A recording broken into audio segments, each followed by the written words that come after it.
Hello दोस्तों, स्वागत है आप सभी का आज के इस कहानी में। अगर आपको कहानी अच्छी लगी तो लाइक और सब्सक्राइब कर दीजिएगा। सुजाता एक गांव की रहने वाली है। वो दिखने में बहुत ही सुंदर है। उसकी उम्र 21 साल है। वो अपने ही गांव के एक लड़के से नहीं पाया कि कहीं सुजाता को बुरा न लग जाए। इसी कारण वह इतने दिनों से अपनी फीलिंग्स को छुपा कर रखता था। लेकिन एक दिन उसने अपनी फीलिंग्स सुजाता से कह दिया। सुजाता भी सोहन से प्यार करती थी, लेकिन वो उस टाइम कुछ नहीं कहा। वो चुप रही क्योंकि वो सोहन का मजे ले रही थी। यह सिलसिला 2-3 दिन तक चला। उसके बाद सुजाता की सहेली ने सुजाता से बोला, क्यों बेचारे को तड़पा रही है, हाँ बोल देना। तब सुजाता कहती है, अभी रुक ना और मजे लेते हैं। इसने भी तो मुझे इतने दिनों से तड़पाया है ना। तभी वहाँ सोहन आ जाता है और वो सुजाता से कहता है, सुजाता मेरी बात का जवाब तो देती जाओ। तभी सुजाता बोलती है, ठीक है, कल शाम को खेत में आ जाना, वहीं तुम्हें जवाब दूंगी। अब दोनों को बेसब्री से इंतजार था शाम होने का। जैसे ही शाम हुई, सोहन नहाकर ब्लैक कलर का शर्ट और जीन्स पहनकर सुजाता से मिलने चला गया। और इधर सुजाता भी ब्लैक कलर का सूट पहनकर आई थी। सुजाता के आते ही सोहन बस उसे देखता ही रह गया।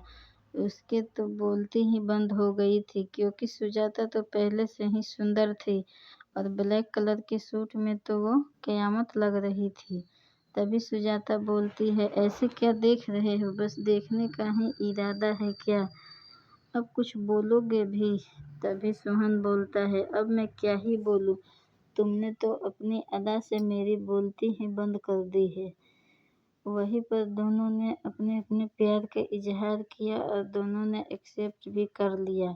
अब उनका रोज का हो गया था। जब शाम होती थी तब वो दोनों खेतों में मिलने जाया करते थे। कभी सुजाता सोहन के लिए खाना लेकर जाती तो कभी सोहन अपने हाथों से खिलाता। ऐसे ही वो दोनों खेतों में घंटों बैठकर बिताया करते थे। और एक दिन वो लोग अपनी अपनी फीलिंग्स को कंट्रोल नहीं कर पाए और वो सब कर दिए जो उन्हें शादी से पहले नहीं करना चाहिए था। और फिर ये बात कब तक छुपी रहती, वो भी छोटे से गांव में।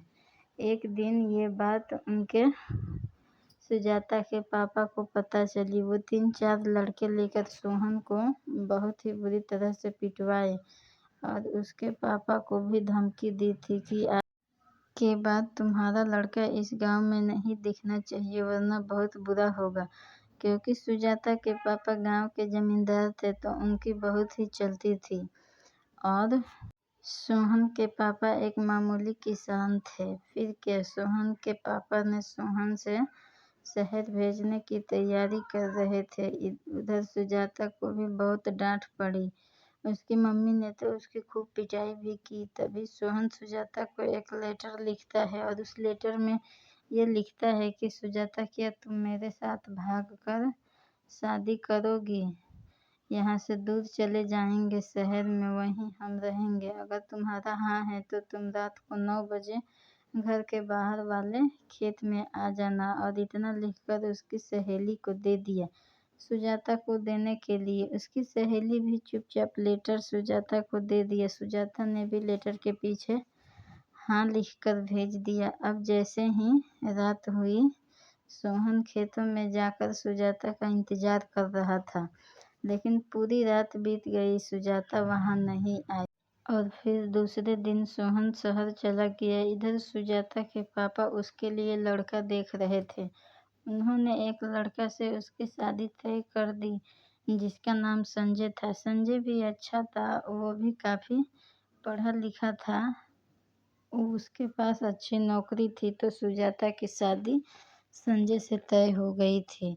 और इधर सोहन भी शहर जा चुका था। तभी सुजाता को पता चलता है कि वो सोहन के बच्चे की माँ बनने वाली है। फिर अब सुजाता ने किसी को बताया नहीं और वो संजय से शादी कर ली। पहले ही वो तन से संजय की थी, लेकिन उसके मन में आज भी सोहन ही था। ऐसे ही धीरे धीरे 5 साल बीत गया और अब सुजाता भी सोहन को भूलने लगी थी। अब सुजाता के 2 बच्चे हो गए थे। एक दिन उसके बेटे की सच्चाई संजय को सुजाता ने बता दिया, लेकिन संजय बहुत ही अच्छा था। उसने उस बच्चे को भी अपना लिया और फिर संजय और सुजाता एक दिन अपने बच्चों के साथ कहीं जा रहे थे। तभी उसके बच्चे की तबीयत खराब हो गई, तो वो दोनों हॉस्पिटल लेकर गए। वहां जाने के बाद वो लोग जैसे ही डॉक्टर के केबिन में गए तो सुजाता बिल्कुल हैरान हो गई थी, क्योंकि वो डॉक्टर सोहन ही था। आज भी सोहन सुजाता को देखकर रोने लगा, क्योंकि वो आज भी सुजाता से प्यार करता है। सोहन उसके बच्चे का इलाज किया और वो बोला 2 दिन बाद इसे फिर से चेक करवा लेना आकर। फिर वो दोनों चले गए। 2 दिन बाद संजय को कुछ जरूरी काम था, तो वो सुजाता को अकेले ही जाने को बोल दिया। जब सुजाता वहां गई तो सोहन एकदम खामोश था। तभी सुजाता बोली, कैसे हो? तब सोहन बोला, जैसे छोड़ कर गई थी वैसे ही हूँ आज भी। तुमने तो शादी करके मुझे भूल गई, लेकिन मैं आज भी तुम्हारे इंतजार में बैठा हूँ और तुम्हारे लिए ही यहाँ आया हूँ। मुझे पता चला कि तुम इस गांव में रहती हो तो मैं यहाँ आया हूँ, लेकिन तुमने तो मुझसे प्यार ही नहीं किया था, तुम बेवफा हो। तब सुजाता कहती है, मैं बेवफा नहीं हूँ। उस रात भी मैं तुम्हारे पास आ रही थी, लेकिन मेरी मम्मी मेरे ही पास सोई थी और वो जाग गई। उन्होंने मेरा पैर पकड़ के गिड़गिड़ा रही थी कि ऐसे मत कर, तेरे पापा की बहुत ही बदनामी होगी और वो ये सदमा बर्दाश्त नहीं कर पाएंगे और वो मर जाएंगे। क्यों तू अपने पापा की जान की दुश्मन बनी है? तू ऐसे मत कर, तुम मान जा और संजय से शादी कर ले। अब तुम ही बताओ, जिस माँ बाप ने मुझे जन्म दिया है उसके लिए मैं इतना तो कर ही सकती थी, इसीलिए मैं उस रात तुम्हारे पास नहीं आई। अब बताओ, मैं बेवफा हूँ? इतना कहकर सुजाता वहां से चली गई और फिर दूसरे दिन सोहन सुजाता के घर पहुंच गया और सुजाता से कहने लगा कि चलो हम दोनों फिर से भागकर शादी कर लेते हैं। लेकिन सुजाता ने मना कर दिया।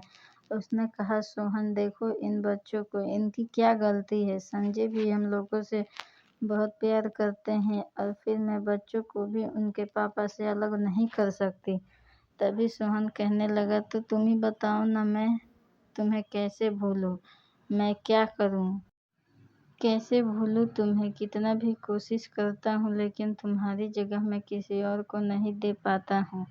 उसके बाद सोहन रोता हुआ वहां से चला गया। तो दोस्तों, कुछ लोगों के नसीब में मिलना नहीं लिखा होता है, और हाँ, सारी लड़कियां बेवफा नहीं होती है। वो अपने मम्मी पापा के लिए वो अपना प्यार छोड़ देती है। दोस्तों, कैसी लगी कहानी हमें कमेंट में बताइए, और अच्छी लगी हो तो लाइक और सब्सक्राइब कर दीजिएगा। मिलते हैं एक और नए कहानी में, तब तक के लिए अपना ख्याल रखिए। धन्यवाद।